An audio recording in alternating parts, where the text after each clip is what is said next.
kebijakan pengelolaan keuangan adalah bentuk kebijakan yang dilaksanakan oleh pelaku usaha atau kelompok bisnis untuk melakukan pengelolaan sumber dana atau keuangan yang digunakan seefektif dan seefisien mungkin agar menghasilkan keuntungan dan manfaat sesuai tujuan yang telah direncanakan dari perusahaan tersebut. Sumber keuangan dapat diperoleh melalui pemerintah, yang dimana di lingkungan aparatur pemerintah yang pada dasarnya merupakan organisasi dari yang tertinggi sampai yang terendah untuk membiayai seluruh kegiatannya dalam rangka melaksanakan tugas pokok sesuai jenjang masing-masing. Sumber dananya diperoleh dari negara atau pemerintah, yaitu bisa juga dari bantuan, yang dimana organisasi di luar bidang pemerintah, terutama berupa organisasi kemasyarakatan atau organisasi volunteer, dalam mewujudkan tugas pokok pengadaan dana tergantung pada partisipasi anggotanya itu sendiri. Selain itu, terdapat pula yang pendanaannya diperoleh dari bantuan masyarakat yang bersimpati atau bahkan pihak pemerintah, atau bisa juga diperoleh dari bantuan dari luar negeri.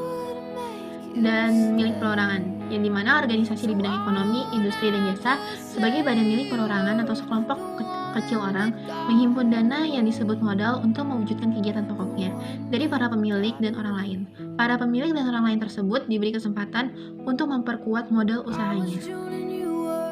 Macam-macam kebijaksanaan pengelolaan, yaitu kebijaksanaan pengelolaan keuangan merupakan bentuk kebijaksanaan yang dilaksanakan oleh pelaku atau kelompok untuk melakukan pengelolaan keuangan agar hasil atau tujuan pengelolaan keuangan yang ingin dicapai sesuai dengan direncanakan. Ada beberapa jenis kegiatan utama dari kebijakan yang dilakukan dalam mengelola keuangan, yaitu pertama, mencari dana atau pendanaan. Kegiatan mencari dana perusahaan adalah kegiatan yang bertujuan untuk memperoleh sumber dana. Sumber dana tersebut dapat berasal dari internal perusahaan ataupun eksternal perusahaan. Untuk itu diperlukan kebijakan-kebijakan tertentu, apakah memaksimalkan penggunaan modal sendiri atau melakukan pinjaman dengan resiko-resikonya. Sumber pendanaan dana bisa diperoleh melalui dua, yaitu pendanaan ekuitas, modal sendiri, yang dimana dari tabungan individu, teman, saudara, ataupun perusahaan besar, dan lain-lain. Kedua, pendanaan dari utang atau pinjaman yang diperoleh dari teman, saudara, investor, dan sebagainya dengan meminjamkan berbentuk aset, bank komersial, dan lain-lain. Kedua, menggunakan dana perusahaan. Menggunakan dana perusahaan adalah suatu kegiatan yang dimana dalam menggunakan atau menginvestasikan dana yang ada pada berbagai bentuk aset.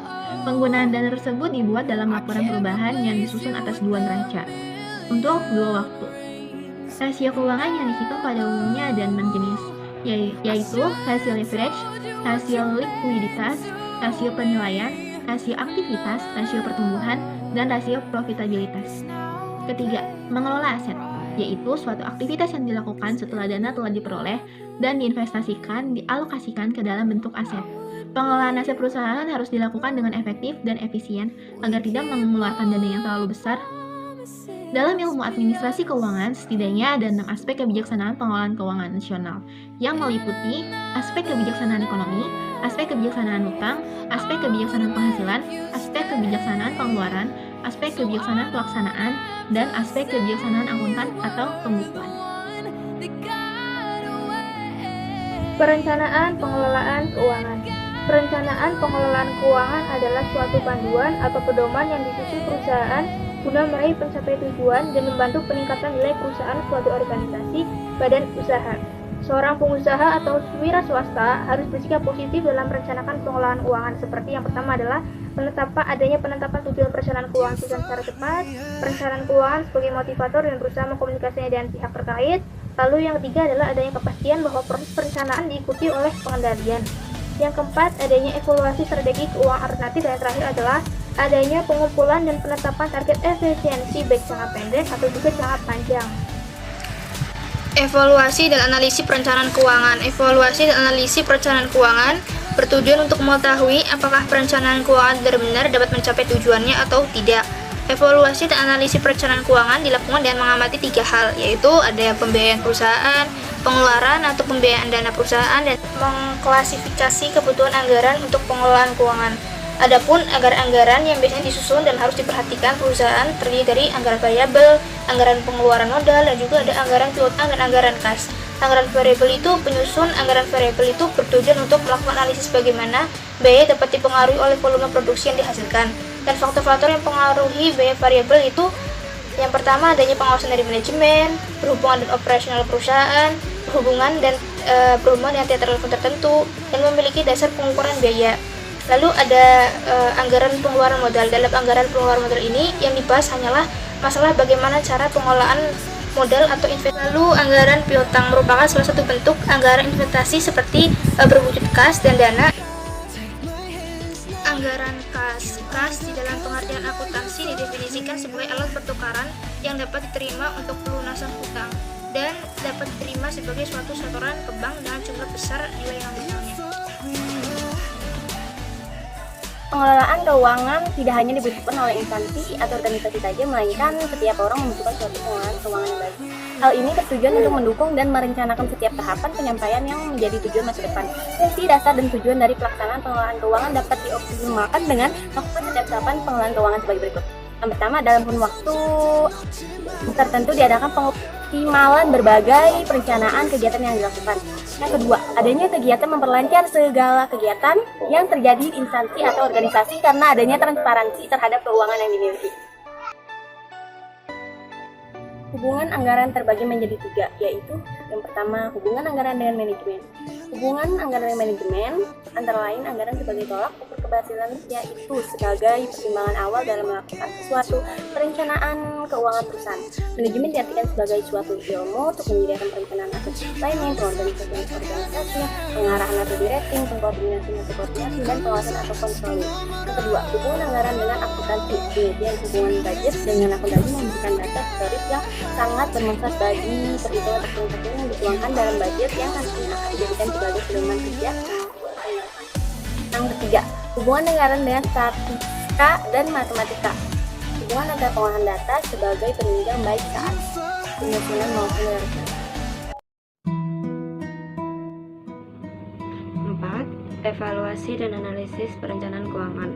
Evaluasi dan analisis perencanaan keuangan bertujuan untuk mengetahui apakah perencanaan keuangan benar-benar dapat mencapai tujuannya. Evaluasi dan analisis perencanaan keuangan dilakukan dengan mengamati 3 hal berikut.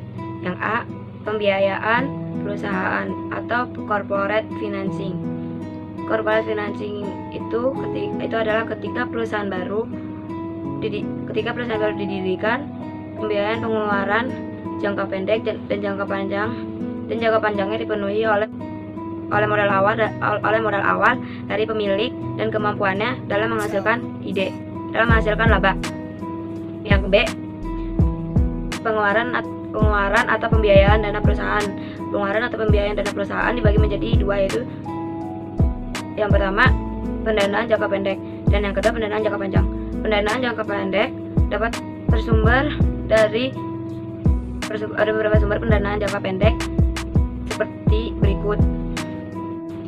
Pertama, uang dagang atau uang dagang. Yang kedua, pinjaman bank jangka pendek dengan jaminan. Yang ketiga, pinjaman jangka pendek tanpa jaminan. Yang keempat, letter of credit. Yang kelima, commercial paper. Yang keenam, factoring.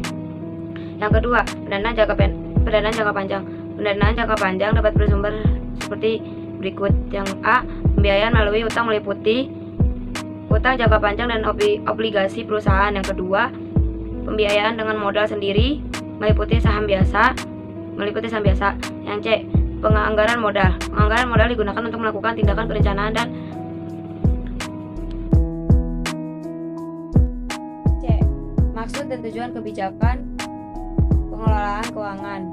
Kebijakan pengelolaan keuangan meliputi tiga langkah yang meliputi perencanaan, pengorganisasian, dan pengendalian kegiatan keuangan. Fungsi anggaran yang merupakan bagian dari tugas administrasi keuangan berarti telah melakukan perencanaan, pemeriksaan, pengelolaan, pengendalian, pencarian, dan penyimpanan dana yang dimiliki oleh suatu organisasi atau perusahaan. Jadi maksud dan tujuan dilakukan kebijakan pengelolaan keuangan antara lain sebagai berikut. 1. Memaksimalkan perencanaan kegiatan. Yang kedua, mengurangi adanya penggunaan anggaran. Yang ketiga, meminimalisasi adanya bentuk-bentuk penyimpangan terhadap alokasi dana perusahaan. Yang keempat, dapat mencapai target perencanaan. Yang kelima, membuat efektif segala bentuk kegiatan. Yang keenam, membuat lingkungan kerja yang sehat. Ciri-ciri kebijakan pengelolaan keuangan antara lain: 1. Kebijakan keuangan dibuat oleh semua pihak. Yang kedua, kebijakan mengelola keuangan tersebut dapat diterima oleh semua pihak. Yang ketiga, kebijakan pengelolaan keuangan tidak merugikan perusahaan atau instansi. Yang keempat, kebijakan tersebut harus transparan dan benar-benar untuk memecahkan permasalahan. Yang kelima, kebijakan pengelolaan keuangan instansi atau perusahaan besar berbeda dengan pengelolaan keuangan perusahaan kecil. Ciri-ciri pengelolaan keuangan pada perusahaan besar dan kecil. Yang pertama, perencanaan. Yang kedua, penganggaran. Yang ketiga, pendanaan. Yang keempat, kontrol dana. Yang kelima, audit. Yang keenam, pengelolaan pajak.